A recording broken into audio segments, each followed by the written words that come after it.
morning, everyone. So my name is not Toa, but Tao. And just before we get started, one thing I'd also like to do is do a quick room check to see if it's a friendly or a hostile room. So how many of you have ever maybe booked with GetYourGuide? Excellent. Perfect. So today I want to talk to you how we are actually changing the future of travel and how we're letting our customer be our guide. One of the key trends that you all know, and this is one of the reasons you all here, we all know that experiences is truly the consumer trend of our times. It is the photographies, it is the pictures, it is the memories that people tell each other under the Christmas trees, rather than the things we buy. And when we started GetYourGuide 10 years ago, this is not something that we knew, but we were obviously quite lucky being able to tap into this massive consumer trend. So if you think about the travel industry, historically travel has all been about how do I book my flight, how do I book my hotel, but 10 years ago, or even today, it's not really easy to find the experiences you want to do, the cool things, frankly, the pictures you see on all the photographies of tourism bureaus, or when you see travel advertising, it's all the things you can do, but nobody has been able to offer you those things to be able to book it very seamlessly, easily, and discover the things you want. In fact, when we started the company about 10 years ago, we were pitching in front of a panel of judges. And so this is maybe, for those of you who want to start your own company, never trust the pundits, because when we were in front of this panel and we're pitching GetYourGuide, the perceived wisdom, or the predominant wisdom, was that this is never going to work. And the reason for that was, back then, there was still the notion of whether things will be sold online or certain things that will be sold offline. And it was perceived back then that flights and hotels is a clear product to be sold online versus experiences is something that will always stay offline and very fragmented. Clearly, things have changed a lot in the last 10 years, and in fact, we believe that this trend of booking and experiences is much more differentiated, much more capable of building a consumer loyalty and consumer brand and memories than, in fact, whether you book your hotel on a blue or on a green website. And so GetYourGuide was really started with the idea about 10 years ago when we set out to think, okay, there's this massive travel industry. It's one of the few trillion-dollar industries, and we were thinking what we can actually do to change the industry.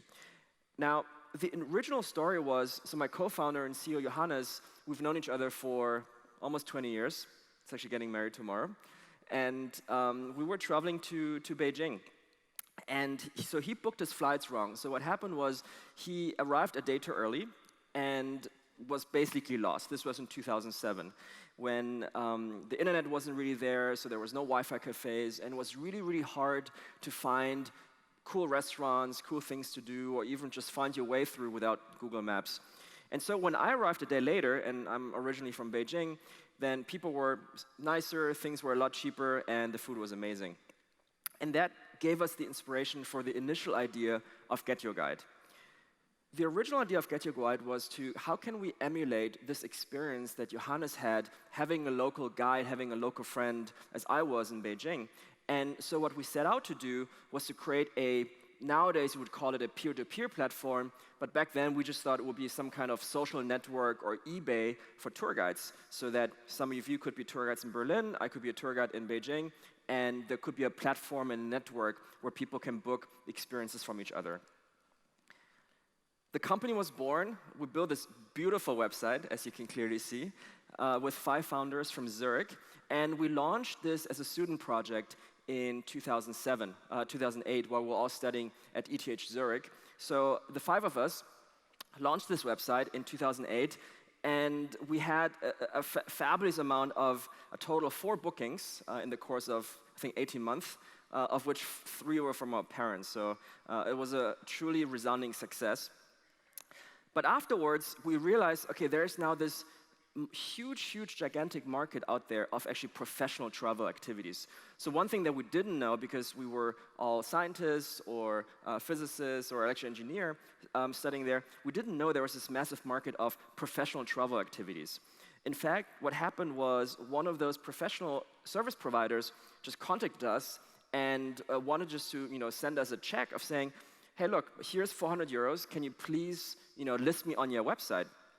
And that was really the first time when we came in touch with what constitutes the professional travel experiences space. So when you think about it, you have the likes of attraction tickets, like in Berlin, the TV Tower, or maybe Tempelhof, or guided walking tours, the Spree river cruises, or really anything in the world, from tea ceremonies in Japan to the Grand Canyon helicopter flights in Las Vegas. And what we didn't know back then, and we just did a very, very basic back-of-the-envelope calculation. So again, for those of you who want to start a company, if you get it in the order of magnitude of plus minus 1,000% of market sizing correct, that's good enough, because that's what we did. And back then, when we sized the market, we didn't know it was a $170 billion market, but we knew that clearly, if people book flights and book hotels, they have to be able to book their experiences as well. So we were able to tap into this huge trend of this space gradually moving online. And the second trend we tapped into was the mobile phone. One of the key reasons that folks never booked experiences online is, in fact, most of the buying decisions for booking travel activities is made in destination. So, for example, I'm going to Pisa and Florence tomorrow. I'm not yet going to decide what I'm going to do on Saturday, because that might depend on how strong the hangover from Friday is, whether you want to do culture or maybe just have a coffee and maybe do something else in the afternoon. So a lot of the consumer buying behavior happens in destination. So this is not a product that you book necessarily before you travel, but really when you go there. And then once you book one tour, maybe you'll book another experience.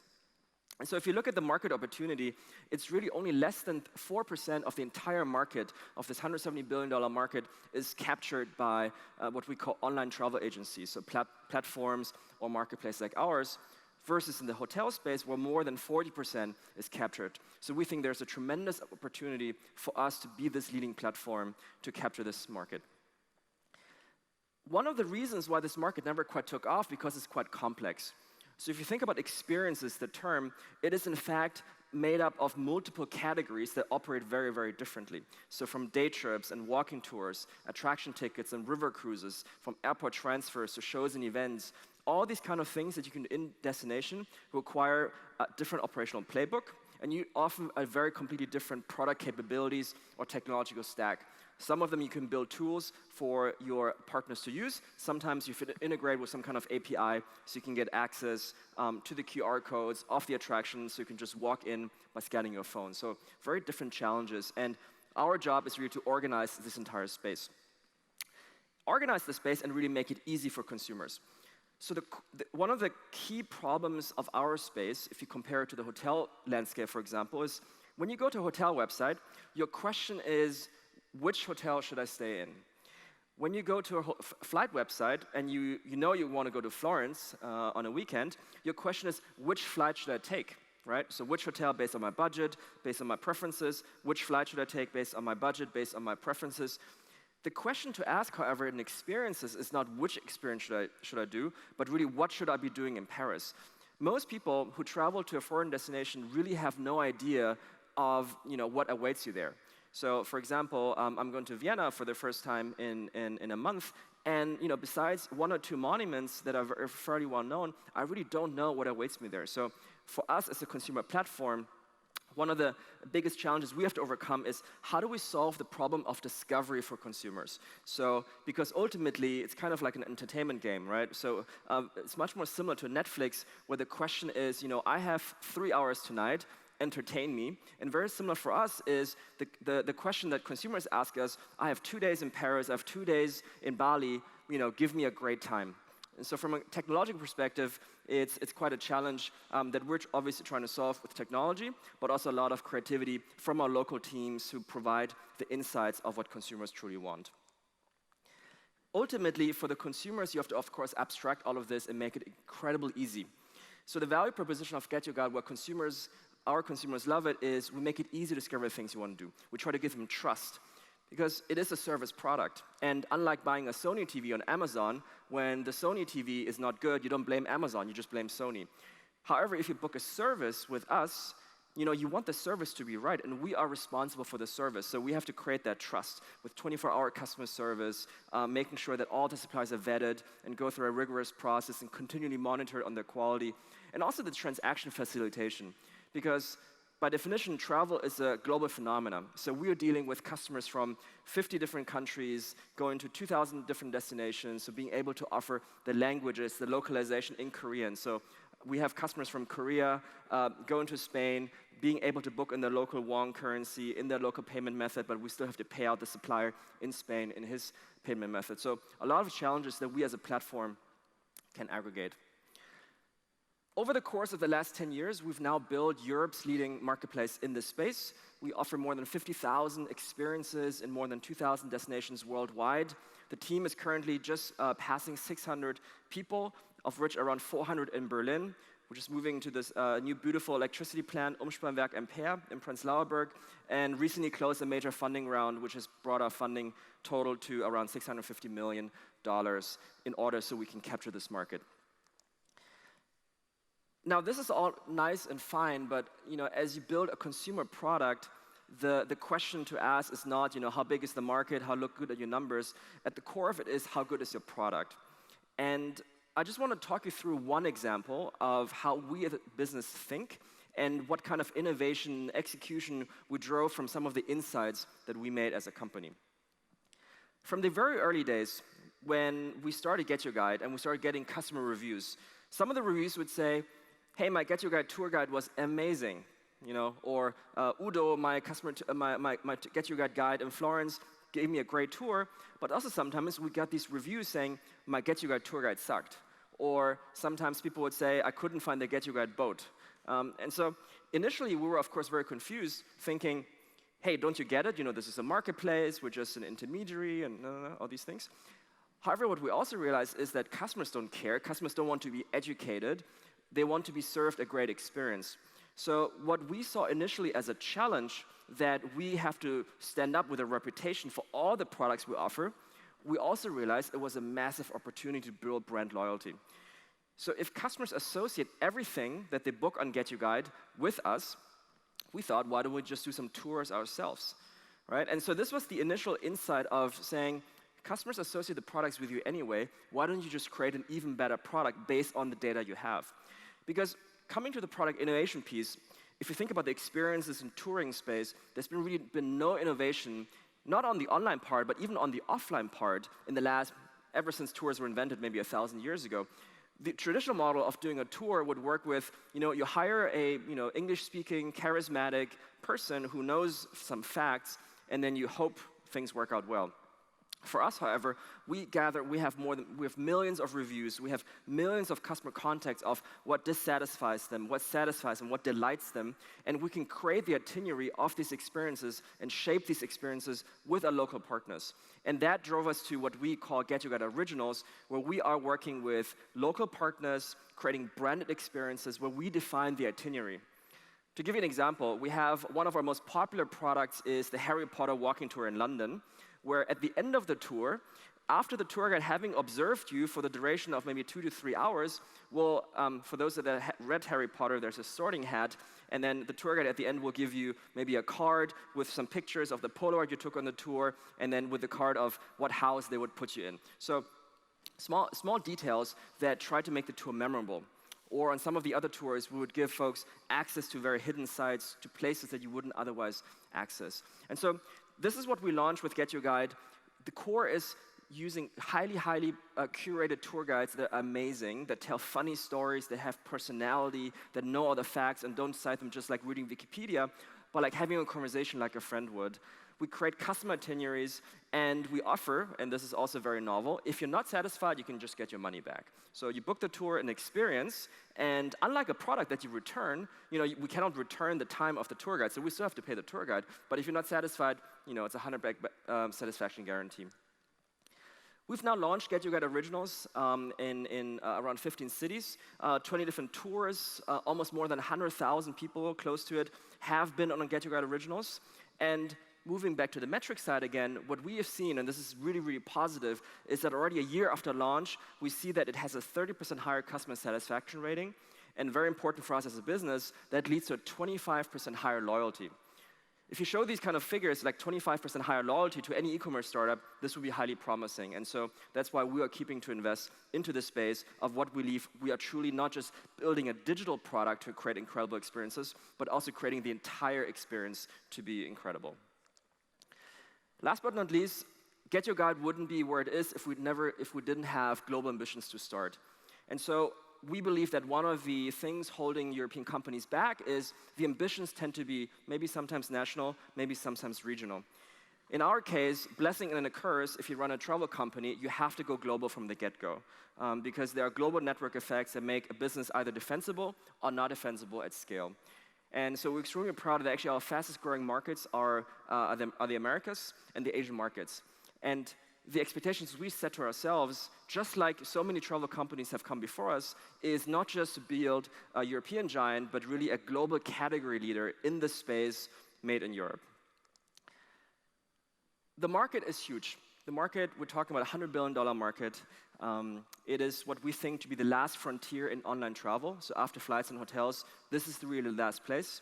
And so we believe that whether you're hopefully a customer, maybe a partner, maybe an investor, or maybe a future colleague, we believe we're creating a journey that we can all look forward to.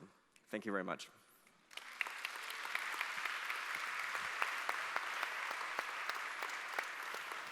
We're going to take a quick question or two from the audience using Slido.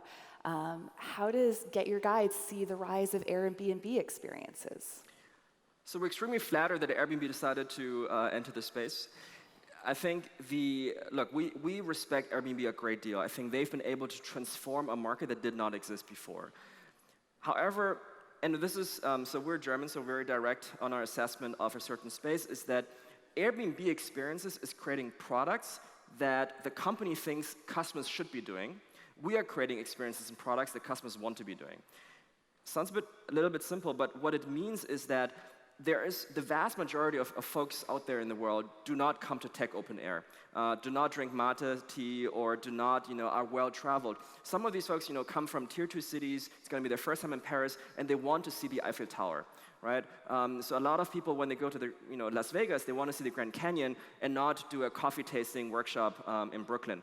Now, we think there's a space for these experiences, and we offer them as well. But our ambition is to deliver incredible experiences to customers rather than trying to educate them on what we believe to be an authentic experience. Beautiful, thank you. The second question is, what is the strategy to go into Asian markets? There's a lot of competitors there for you. So I'm from Asia, and so I'm the Asia strategy for GetYourGuide. I think that the reality is, so when you look at travel, you have usually two interfaces. One is your destinations, and one is your source markets. Asia is hugely important for us as a destination. So that's why we have offices in Tokyo, in Bangkok, in Hong Kong, and we already bring millions of customers every year into Asia. From an Asian consumer perspective, it's a little bit different game. And so one of the things we were very deliberate on always is to not, for example, go into China, because it's a very, very special market, highly competitive. And so our strategy right now is to really, how can we deliver the best Asian experiences for Europeans and Americans? And then as we build up the liquidity in these markets in Asia and have built these relationships and have the best product possible in Asia, then we can then start to also attract some Asian customers. In fact, this has been our US strategy as well, where you start with your European customer base, you bring some Europeans into American cities, and then as you have great supply liquidity in the US, now we also attract Americans. And in fact, this strategy has led us to now be the fastest growing company in the US and soon surpassing who's TripAdvisor in the US in that space. So that's a similar strategy we employ in Asia as well. Amazing. Tao from GetYourGuide, everyone.